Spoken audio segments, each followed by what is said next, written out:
Hello, gente. Welcome back to Stan Sports. We're here with the one and only, with the Barça TV, Churros y Tactica. You know him from many different areas of Spanish football. It's the great Diego Lorijn. Diego, great to have you here on Stan Sports. Cheers, Dan. Thanks for this generous introduction. Good to see you again. It's been a while. Yeah, we wanted to record this last week, of course, after the Bayern Barça. So thanks for being patient and hanging in there on this beautiful Monday morning here in Barcelona. What's the weather like over there? Yeah, I'm in Valencia. It's been a All bit right. rainy the last few days, to be honest. Sun is out now, but it was raining yesterday. Even the game that was played here was, I think it affected the game with the Villarreal game a little bit.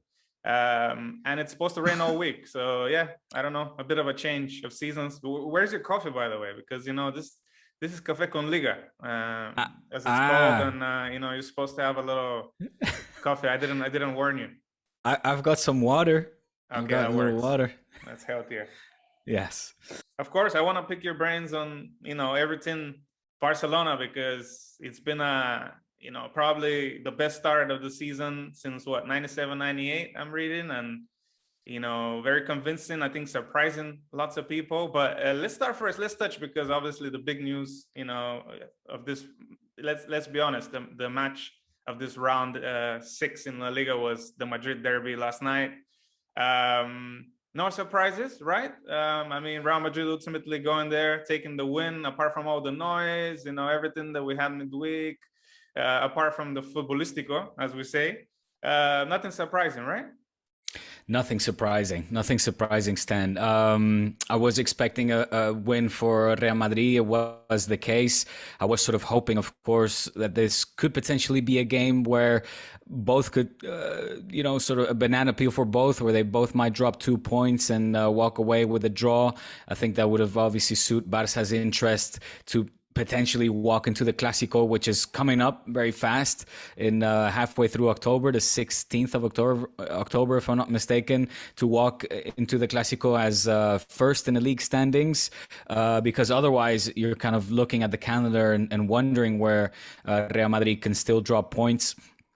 And for Barça, it's looking relatively I don't want to say easy, but we're still playing the more humble sides in the league up until that match in the Clásico. Of course, that's not to say that the month of October is going to be easy for Barça, because it's completely the contrary, with the Champions League coming back in this group phase where we're playing back to back against Inter Milan, Bayern, and then in LaLiga as well. It really starts, the going starts to get tough for Barça, where we play the Villarreals, the Valencias. I don't know which ones are away or at home, but you should try to get out for those matches for sure, Stan. I'm sure you are. So you have a visit to Mallorca as well, I think, soon, which won't that's be coming back. Yeah, I think Mallorca have been impressing since the start of the season, because I expected them to honestly be one of the kind of sides that are going to battle relegation, right there with Cadiz, with Elche. But Javier Aguirre seems to have instilled some confidence in them, and I think at home, at least in Mallorca, they're going to be trying to get results. But listen, Stan, in Mallorca at home in Sant Moix is always dangerous. Remember last year, before Barça managed to beat them in what was Xavi's sort of first game. That's incorrect. It was the first game after the Christmas break. So it was in January. Up until that point, only Atletico and Real Madrid had managed to beat Mallorca and Sant Moix. So at home, they're a tough side. Absolutely. And, you spoke about it already. I think fabulous start for Barca. I think if anyone before the season told you, look, you're going to be 6 games into the season, you won't lose a game, you'll concede a goal, and you score loads on the other half, and you'll be up there with Real Madrid challenging.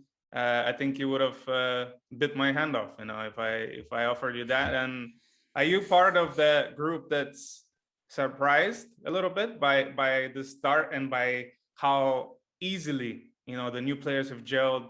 Lewandowski's hit the ground running. Has it surprised you? It's a good question, because you look at the talent that Xavi now has and you sort of say, well, great players tend to play well together. I mean, I think, you know, the bigger and better the talent, of course, the better the team should normally execute, at least on paper. What surprises me is perhaps that it looks like they've been doing it for such a long time, right? I mean, you have to be fair and say that probably apart from Real Sociedad and Sevilla, Barça haven't really been tested yet, and of course, besides Bayern as well, which is the only game we've lost so far in so far this season. You know, and with after that little stutter against Rayo Vallecano, a team who last year obviously gave Barça a whole bunch of difficulties as well, it's been smooth sailing without a doubt, Stan. And again, looking at the opposition, you sort of would expect Barça to walk away with 3 points. I guess the part that is surprising is sort of how, you really get a sense that maybe these players have been playing together for a lot longer. Levy has been outstanding, you know, the Pichichi, he will walk away with the Pichichi trophy, at least for the squad. I have no doubt about it. My bigger question is who's going to be the top two, the second top goal scorer within the team. You look at Rafinha. Even in the back, you know, Koundé, Christensen looked well against Bayern. I'm excited to see Bellerin, Balde, who of course is coming from the lower ranks, but is already, you know, knocking on that door and really kind of, at least all of us culés, excited that he can get continuity and some important minutes this season within the first team. And then the midfield, that is of course the backbone of this team that have been playing together. Not a lot of new signings in those positions, apart from Kessié, who hasn't maybe seen as many minutes yet as he would like, or as maybe some would expect. But even him, like in the preseason, looked good. You know, he was linking up a lot with Aubameyang, talking a lot with Nico, two players who coincidentally are not there anymore. Nico moving on to Valencia and Aubameyang to Chelsea. But I think the surprising part is maybe not so much the results, Stan, but the way that this team is really gelling and playing in a cohesive manner and making it look so easy. I think that is surprising. Yeah. Absolutely, especially after the start, right? Because, yeah, you know, we had that stumble against Rayo, and suddenly I think everyone thought, okay, wait a minute, you know, maybe this will take more time than we expected, and let's be patient. But then, as soon as Barca started scoring those goals, you know, there was no going back. And you mentioned the defense there, and it's one of the kind of doubts I have looking at this Barca team, especially playing Bayern in midweek. What do you think about Koundé kind of being deployed as a right back? Do you think ideally, obviously he's a brilliant footballer, and brilliant players, they can play in many positions and they can do well, they can excel. You know, I think he gave a few assists in that Sevilla game. Mm-hmm. You know, he has that as part of his game. But do you think he's better suited to be maybe playing with Araujo, build a partnership in that middle of defense? Because I don't know, I'm still not convinced, to be honest, by Eric Garcia and Christensen to an extent. I think he can do a job in La Liga. I don't think he's your go-to guy for those top European nights. And I just feel like you can go to another level if maybe Xavi tries to build that partnership between Koundé and Araujo. And I don't know then what that means for the right back position. Would it go safe with Sergio Roberto? Would it be a way of, let's see how we trust Bellerin? How do you feel about this kind of part of the Barca squad? Yeah, I think, and I'm going out on a limb here, Stan, I double down on what you say. I think the majority of culés are very excited to see the partnership between Araujo and Koundé. I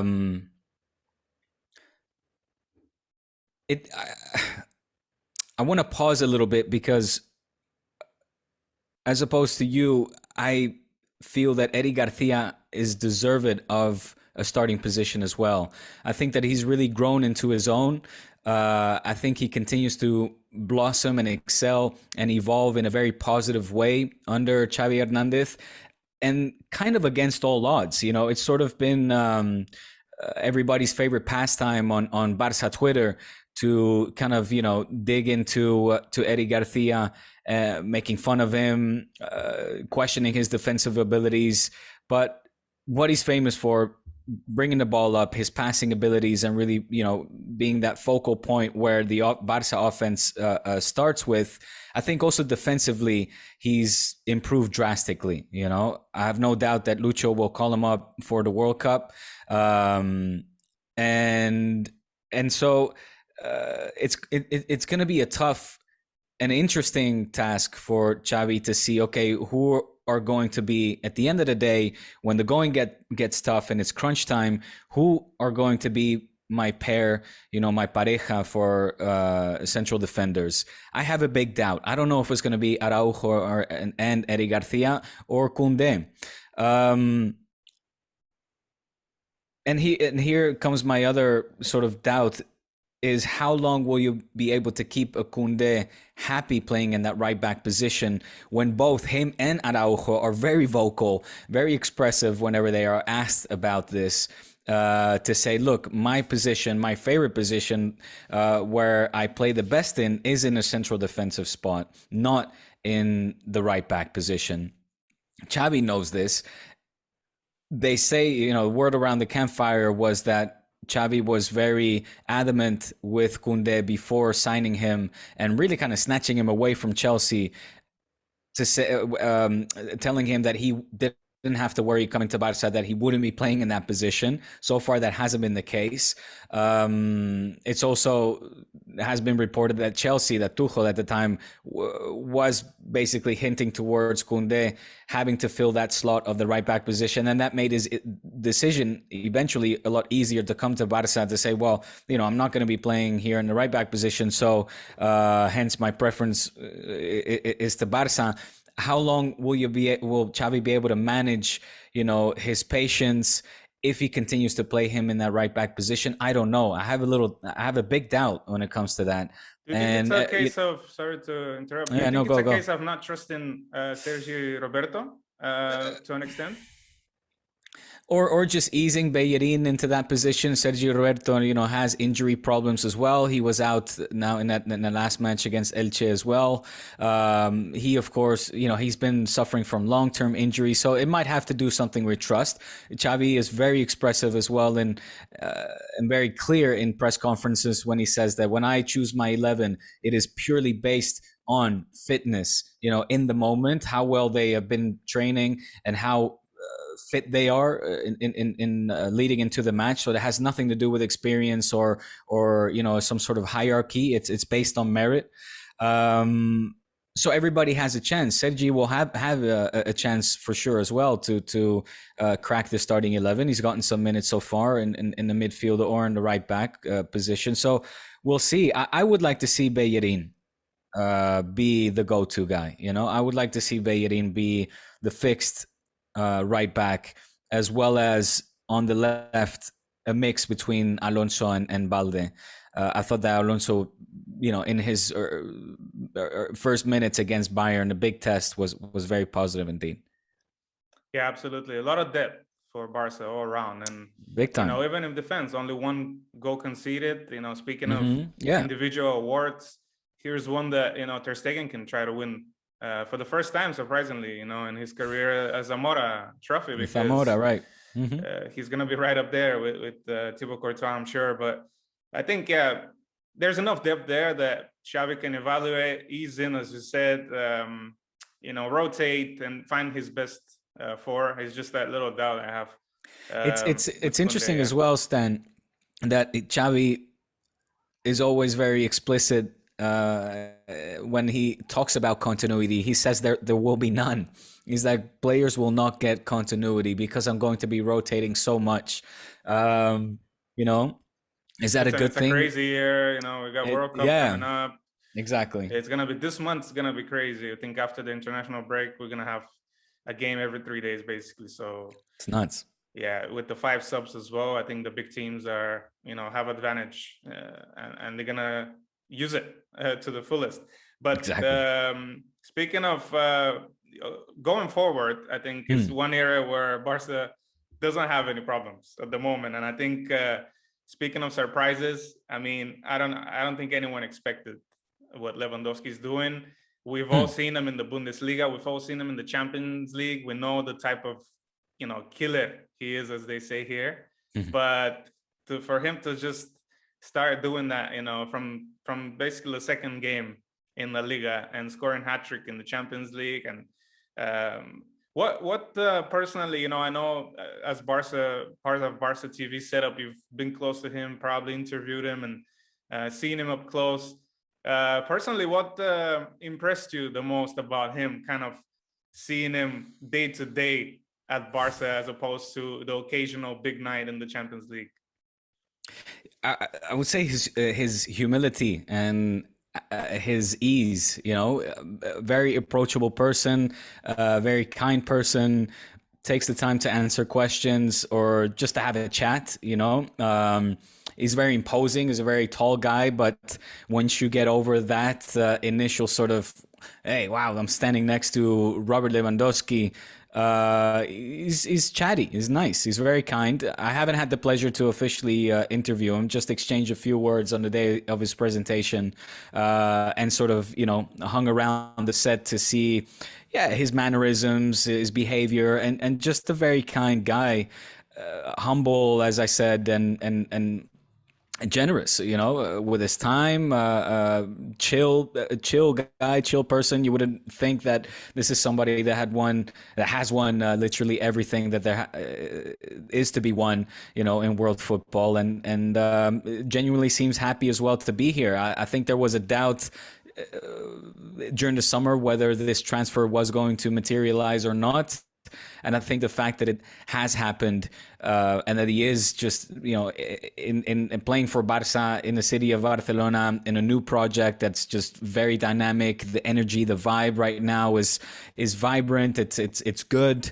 There's ilusión, right? This impossible word to translate. There's joy. There's hope that this can be un punto de inflexión, right? An inflection point, I believe. I'm literally translating here, but that this could be the start of something beautiful and brilliant, whether it will be at the end of this season or whether we'll have to wait for another season or two for the trophies to come in. Inshallah, right? Time will tell. Right now, though, the setup is that it's listen, man, we're excited, we have something, we have a team here that is gelled, that is understanding each other, that is sacrificing. We're seeing the forwards defend and press high and trying to recuperate possession as quickly as possible. So there's a team here that is clicking, that is willing to put in the extra work as well, and that is going to be competing for all the titles. Whether they will be won or not, of course, that's a matter of time and a question of luck, injuries, etc. But all the pieces are now in place. Yeah, 100%. He's had the best start of any new Barca forward in history. I think Romario was the last one. Yeah. Wow. Marca, according to Marca. I think Romario was the last one that scored like 6 goals in 93-94 in that dream team. And then Lewandowski's already got 8, in 6 games. So I think his impact is going to be, even bigger than what anyone expected. And on the big European nights is where he's going to be judged, to be honest, because the other day against Bayern, I think he was very unlucky not to get a goal. I don't know if it was the environment. I don't know if it was Ter Stegen in front of him, whatever it was. But he is he's a top 5 striker in the world, and in Spain right now is top 2 with Benzema for me, even though he's sidelined right now. It's gonna be, who do you have for Pichichi? Yeah, it's gonna be between him and Benzema, of course. Absolutely. Or maybe Vinicius can sneak his way into that Pichichi conversation. Who knows? Vinicius is He's on a mission this season as well. And just before we sort of digressed, just a few thoughts on the derby. Like it feels that Real Madrid is sort of still just in second gear at the moment, and that is what impresses me of Carlo Ancelotti's team right now. Is that even in a derby, you get a sense, and I have to say, I mean, I was flicking back and forth between the derby and the final of the Eurobasket tournament. Vamos España, joder! Congratulations. Yeah, super happy for that. I'm really happy for those group of guys for bringing in the fourth Euro Cup, so to say, the Eurobasket trophy. But so I was flicking back and forth. But the sense I got was that, you know, this Real Madrid is just kind of, they're just bringing in the results without having to press the accelerator all the way al fondo, right? All the way pedal to the metal, so to say. It seems that they're getting their results rather easy at the moment. But you know, I don't know what's your impression there. Yeah, but absolutely. I think what's even scarier is the fact that they are very flexible with the way they play, and they kind of adjusted opposition, because before this derby game, there was a clear pattern of how Real Madrid played, which was we're going to get through the first half without putting in too much of a shift. And in the second, after the 60th minute, we're going to turn it on and just blitz teams. You know, I think they scored 17 of their 20 goals before this derby in the second half, you know, and it was a case of, when you watch them, even in the Champions League, it's after the 16th minute, they just start running. They just start running and pressing. And those, you know, Vini, Rodrigo, and Valverde, who has, I think, I don't know if he should be investigated for for doping or something, but this guy runs like no one I've seen in football. You know, the energy he has for 90 minutes up and down is unbelievable. And I think, and that's what's scary, because last night they changed it up. You know, they were basically sitting back for the first 30 minutes saying, look, you had all this talk midweek, you know, there was all this thing, you're come and get us, you know, come and take a shot. And Atletico fell right into the trap, which is kind of very strange for a Simeone team. They fell into the trap. Real Madrid scores 2 goals, and it was basically game over. I know they got a goal back in the last minutes and everything, but I mean, Real Madrid was comfortable, and like you say, this is what's impressive now, that they have this kind of feeling. Like we saw it last season in the Champions League, where they were coming back, and regardless of what the result was. But this season, it's like the confidence is on another level, and without doing it without Benzema, you know, which was something that everyone was saying, everything's great, looks good, but Benzema gets injured, I'm not sure. Yeah, you know, it's true. It's scary, to be honest. It's scary. Yeah. And of course, you know, having what's his name leave, Casemiro. I mean, Tchouaméni is really coming into his element as well. A fake starter now, and Modric is still playing at a very high level despite his age, and Kroos. So even Dani Carvajal at some point was, you know, making the Atletico forwards look like children playing against men. So it's I continue to be impressed with this Real Madrid side, even though from perhaps a stylistic point of view, it's for me personally not the most attractive football that is being played. They're getting the job done a medio gas, as they say here, right? At half-assed, let's say. But you feel that they can just switch it on at any minute and just, you know, make something beautiful happen. Like in particular that first goal. You know, that 1-2 between Vini and Rodrigo was a thing of beauty, really. Yeah, and the Tchouaméni pass also for Rodrigo. Yeah, exactly. How are you feeling? Before you mentioned El Clasico, a little less than a month from now. Obviously, big win last spring for Barca, at the time when, you know, no one kind of picked them to be favorites for that game. They went and scored a few goals and kind of, you know, obviously lost out on the big trophies, but it was a little consolation at the time, I think, for culés. How do you feel about this game, you know, in 3 weeks? How do you think Xavi will approach it? Because I don't think it will be like what we saw in the spring, you know, with Aubameyang, with, you know, Dembele. There were specific tactics in that game that targeted Real Madrid and exploited them well. How do you think the Xavi will approach this game this season? It's so we're about a month shy from the Clásico, and we're doing pre-Clásico talk. I don't know. I think he has a clear idea of who his forwards, who his midfield will be. You know, I don't think there'll be any surprises. Though we're gonna see Pedri, Busquets, and Gavi in the midfield, and up front, I think we'll see Rafinha, Dembélé, and Lewandowski. Whether in the back we'll see Koundé on the right or not, I think he will in the end. I think his go-to back four right now will be Koundé, Araujo, Eric Garcia, and probably Alonso over Balde in the Clásico, but also that I have a small doubt there. What's going And on I with think Alba? Is he out he's gonna for a go while? for it. Yeah, I mean, look, he's third choice. You know, Really? I don't think that's a controversial thing to say.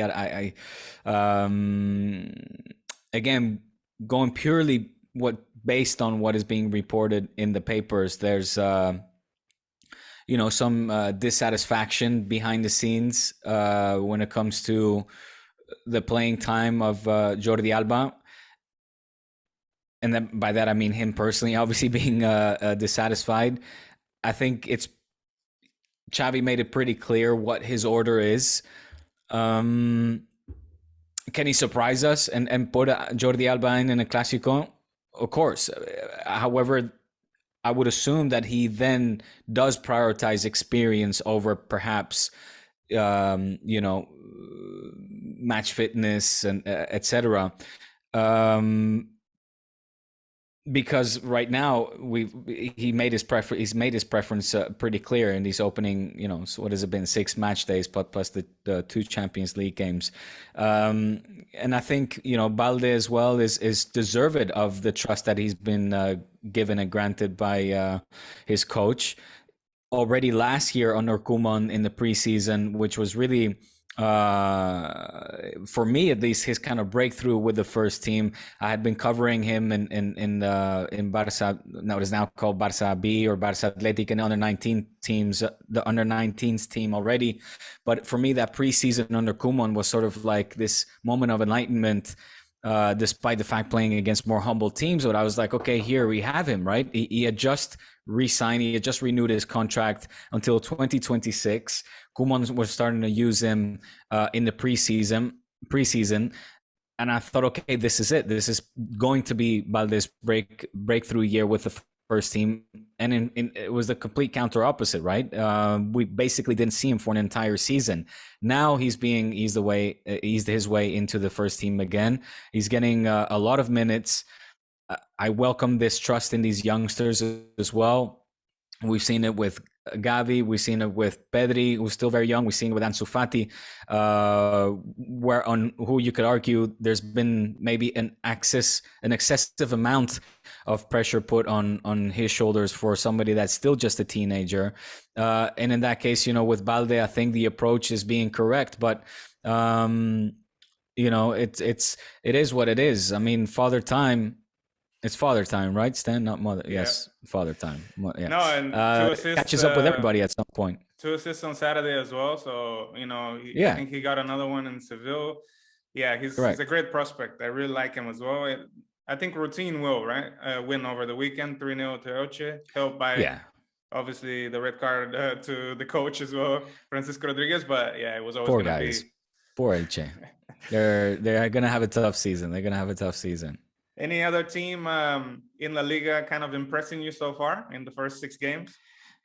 Well, I mean, Osasuna right now, of course, is taking the trophy of the surprise team in the opening 6 match days. I think they've leapfrogged Villarreal, if I'm not mistaken. I mean, they're 6th Even or 5th, though they right? lost to Getafe, they're still in the top 5 right now. They're still in the top 5.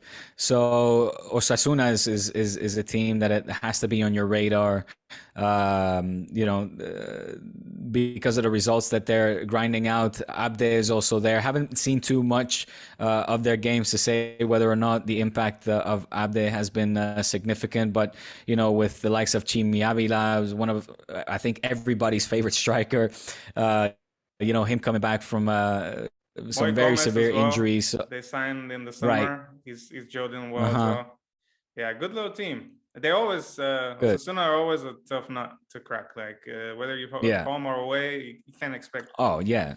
easy three And and points. and in El Sadar, I mean, there was a point in time where they had the record of, the longest lasting record of, snatching away points of the La Liga big threes. And, everybody was just suffering there. All the teams that go there, especially in the winter, it's not a place that you want to play football in because of the weather is cold. The crowd are on you, on your ass, like, like never before. So, they're tough not to crack, as you put it. That's the right way to put it.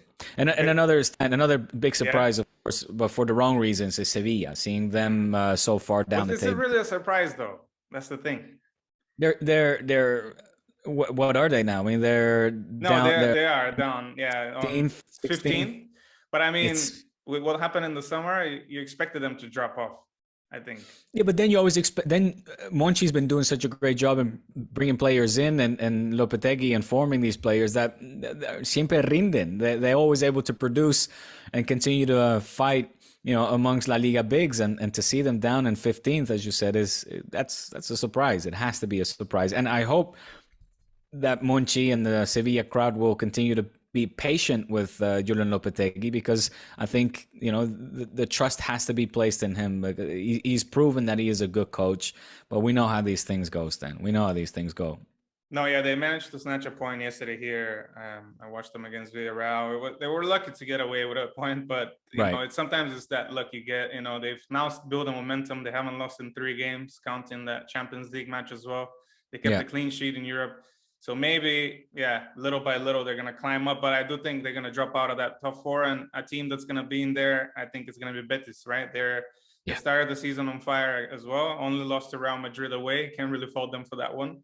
And Borja Iglesias, top of the scoring charts and digging deep yesterday to beat Girona. And I think I watched them against in Ludogorets, the Bulgarian team in the Europa League as well. There they had to dig deep and kind of withstand a win. So very impressed with them. I think no surprise though. They've been on an upper trajectory, and got to respect the champions.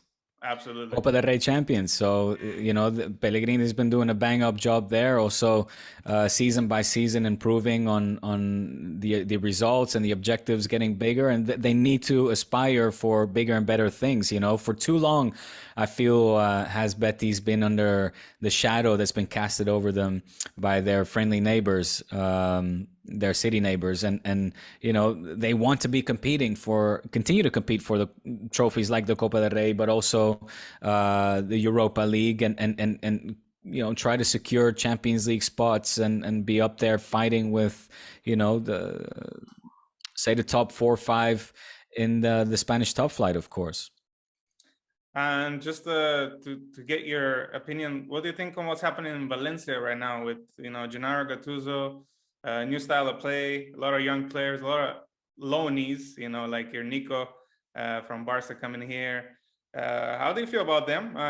They've got a few results, mainly at home, to be fair. They won over the weekend convincingly against Celta 3-0. Celta, right? Yeah. Yeah. People seem to be excited a little bit about Gattuso in general, because the situation here with the owner, and there's a lot of animosity, but bit of positivity. Have you had a chance to see one of their games, or what's your take on them? Valencia is one of those teams, and Kian always disagrees with me, but I want Valencia to do well. They're a team that I respect greatly.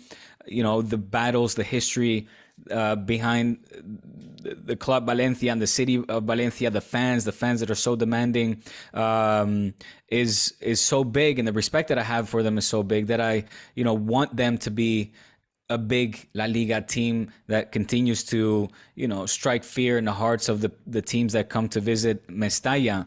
However, just in recent years, you always feel that it's a project that is just on the brink of implosion, right? I don't know what the situation right now is with the ownership and Peter Lim and the stadium, all these, the continued drama off the pitch that has continued to haunt this team, and having to also sell off, young talents. Again, it happened over the summer.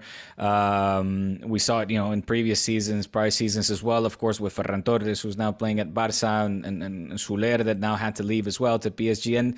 And that it saddens me. I thought the acquisition of Cavani could potentially be a good one.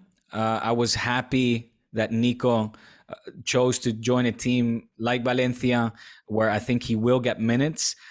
I don't know, however, if Gattuso is the kind of player manager able to manage the expectations and emotions of the fans and the players in a surrounding, in an atmosphere like a club like Valencia, good enough to sort of instill a winning mentality. And so I don't know, Stan. You'll know much better than me whether this team is now formed and set up in a way where they can aspire to finish in Europa League spots, or I have a big question. It's too early, to be honest. It's too early. This season's going to be establishing kind of a way of play.